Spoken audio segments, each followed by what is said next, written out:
Imaginez un monde où la dérive des continents n'a pas eu lieu. Un monde où il n'y a qu'un seul continent. Imaginez un monde peuplé de créatures légendaires. Imaginez qu'une barrière invisible empêche les habitants du nord et du sud de se rejoindre. Imaginez que ce monde soit en danger et que seules 2 femmes puissent le sauver. Bienvenue sur Pangera.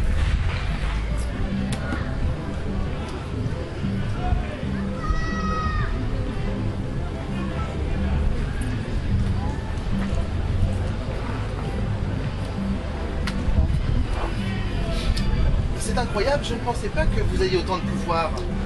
La longue chevelure blanche de Tariel effleura son visage, tandis qu'il s'assurait qu'elle allait bien.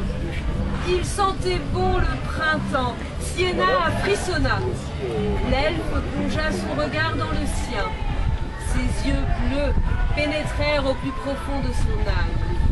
Le monde autour d'eux disparut. Quand il prit sa main pour l'aider à se relever, le contact l'électrisa. Ce fut l'Atreus, le centaure, qui les ramena à la réalité. Elle s'en va. Dépêchons-nous de quitter les lieux. Monte, ordonna Célestial à licorne à Sienna. Cette dernière jeta un coup d'œil à Tariel, avant de grimper sur le dos de sa monture. Ils chevauchèrent jusqu'à Gilbert Paul, l'elfe courant à leur côté. Sienna ne pouvait s'empêcher de le contempler. Elle avait peur de s'être faite des idées. Elle était peut-être la seule des 2 à avoir ressenti quelque chose pendant leur furtive étreinte dans la grotte. Elle n'eut pas le temps de s'appesantir sur le sujet, car Dame Mathilde, la hiérasse de Pangera, venait à leur rencontre dans la cour du château, Abigail et Lucas sur les talons. Que s'est-il passé? Tout va bien? Nous avons croisé une gargouille, et il n'y a eu aucun dégât grâce à l'intervention de l'élu. Mathilde se tourna vers l'intéressé, intriguée. Mais ce fut Célestia qui expliqua l'attaque et la manière dont Sienna avait fait fuir la gargouille. Eh bien, je pense que cet exploit mérite une célébration. Venez dans la salle de réception. Nous allons fêter cela comme il se doit. Oh, j'aimerais me changer et me rafraîchir un peu avant le dîner. Très bien. Nous vous attendrons. Une fois dans sa chambre, Sienna s'assit sur le lit. Cette journée était complètement folle. Elle s'était réveillée dans un monde étranger au sien. Avait été attaquée par un dragon puis par une gargouille. Elle avait appris qu'elle était l'élu destiné à sauver Pangera et avait découvert qu'elle possédait des pouvoirs surnaturels. Elle éclata de rire. C'était complètement absurde. D'un autre côté, elle sentait qu'elle avait sa place dans ce monde. L'attirance qu'elle éprouvait pour Tariel semblait en être la preuve. Cela avait été fugace, amplifié sans doute par l'intensité du moment. Mais ce sentiment était réel. Secouant la tête, elle essaya de remettre ses idées en place. Ce faisant, le cercle d'or posé sur ses cheveux glissa légèrement. Elle voulut le repositionner du bout des doigts. Quand elle le toucha, une étincelle se produisit et elle reçut une décharge. Elle cligna des yeux et se retrouva dans une salle de réception, mais pas celle du château. Les convives étaient assis sur des tabourets bas ou sur des coussins, à même le sol. La plupart des femmes portaient des perruques noires et une robe de lin blanc. Un repas égyptien, comme Sienna se l'était parfois imaginé, en entendant sa sœur en parler. Son cœur s'arrêta quand elle aperçut sa jumelle parmi les invités. Ses yeux émeraudes s'écarquillèrent en la voyant debout parmi ceux avec qui elle dînait. Elle se dressa brusquement et voulut courir vers Sienna. Mais déjà... L'air devenait fou. Les 2 sœurs tendirent les bras l'une vers l'autre. Trop tard. L'image s'était évanouie. Sienna se retrouva dans sa chambre à Gilbert Hall. Elle aspira une boulée d'air comme si elle sortait d'une séance d'apnée.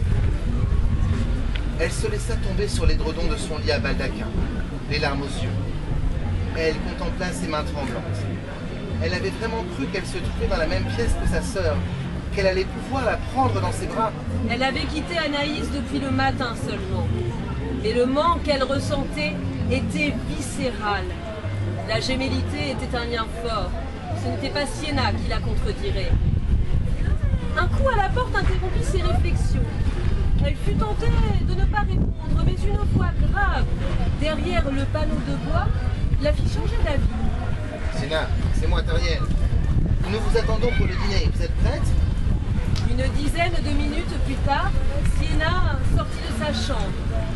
L'elfe fut complètement envoûtée. Elle portait une nouvelle robe, toujours de la même couleur verte assortie à ses yeux. Ce vêtement était orné de broderies dorées qui scintillaient doucement.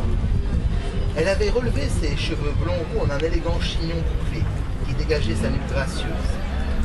Elle n'avait nul besoin de bijoux et de pierreries pour rehausser sa beauté déjà éblouissante. Tariel s'inclina dans une profonde révérence. Puis il lui tendit son bras pour l'accompagner. Elle y posa délicatement la main et ils se dirigèrent vers le grand escalier de pierre. Sienna avait de nouveau l'impression d'être une princesse dans un conte de fées. Sa tenue, le lieu, le preux chevalier à son bras. Cette impression fut encore renforcée quand elle découvrit le hall du haut des marches. Des centaines de chandelles avaient été allumées. Un épais tapis rouge courait du haut en bas de l'escalier. Tous les yeux se tournèrent vers le couple. Dame Mathilde vint se poster en bas des marches pour les accueillir. Tariel s'inclina en laissant la main de Sienna à la hiérarche. Ce soir est un grand soir, mes amis. Ce midi, je vous ai présenté notre élu. À présent, je suis sûre de ses pouvoirs. Fait-on ceci dignement? Un tonnerre d'applaudissements fit résonner les murs pourtant épais du château. Puis, tout le monde se dirigea vers la salle du bal. La pièce avait été entièrement décorée aux couleurs de Sienna, le cuivre et le verre. D'immenses tables avaient été dressées et les convives furent accueillis par un ensemble musical composé de luth, de flûte à bec et d'une petite chorale. La musique avait clairement des accents d'inspiration celtique. Mathilde mena Sienna vers la place d'honneur puis s'assit à ses côtés. Tous les invités attendaient derrière leur chaise le signal de la hiérasse pour prendre place. Quand elle leva la main, ils s'installèrent tous d'un seul mouvement. L'ambiance était toutefois bon enfant.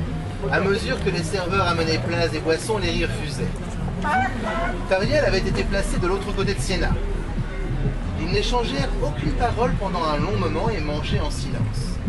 Dame Mathilde brisa leur petite bouche. Je veux tout savoir maintenant. Racontez-moi ce qu'il s'est passé avec la gargouille. Sienna s'exécuta de bonne grâce. Elle n'omit aucun détail. Puis, elle entreprit d'expliquer les visions auxquelles elle était soumise depuis qu'elle portait le cercle doré. Son interlocutrice sourit et la rassura. Il est vrai que je ne vous ai pas vraiment dit à quoi vous vous attendiez en portant cette couronne. Je vous prie de m'en excuser. C'est un moyen de communiquer, surtout avec des personnes qui vous sont chères. Oh, vous maîtriserez avec le temps. Sienna n'osa pas en demander plus. Cela avait l'air tellement commun pour les gens de cette planète. Le repas a suivi son cours. Sienna en prenait plein les yeux et les oreilles. Toute cette débauche de couleurs et de lumière, la musique, le rire des gens. Cette fête était vraiment une fête médiévale telle qu'elle se l'était toujours imaginée. Quand arrivèrent les acrobates, la jeune femme ne put contenir son excitation. C'étaient les images d'Épinal qui lui avaient donné envie de pratiquer les arts du cirque. Les premières à s'avancer au milieu de la salle furent les jongleurs. Le public applaudit, leur redresse et leur retasse. Sienna en oublia complètement où elle se trouvait, subjuguée par le spectacle. Quand vinrent le tour des équilibristes, Sienna brûlait d'envie de les rejoindre. Tariel dut sentir son désir, car il lui demanda « C'est votre métier dans votre monde, n'est-ce pas ?» Comment le savez-vous? Je n'en ai parlé à personne. Faux, vous en avez parlé à Célestia.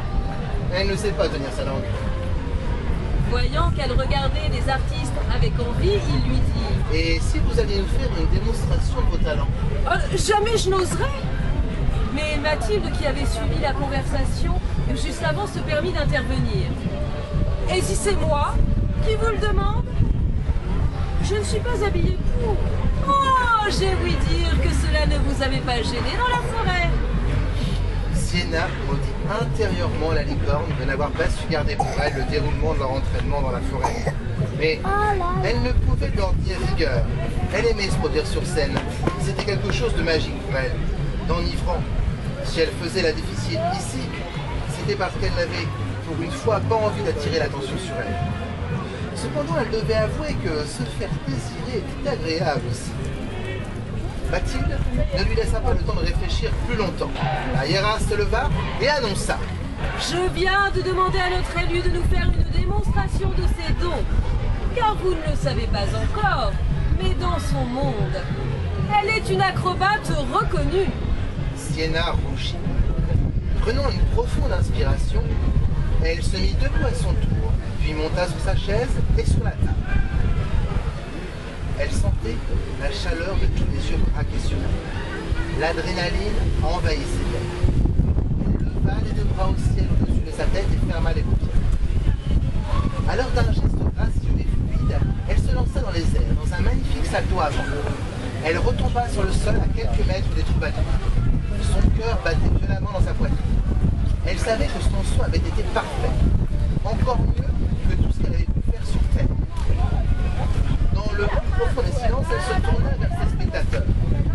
Ce n'est qu'à ce moment qu'elle s'aperçut que sa réception avait littéralement creusé un cratère dans les dalles de la salle de réception. Passée la première surprise, les convives applaudirent à trois. Les hurrahs fusaient partout dans la pièce.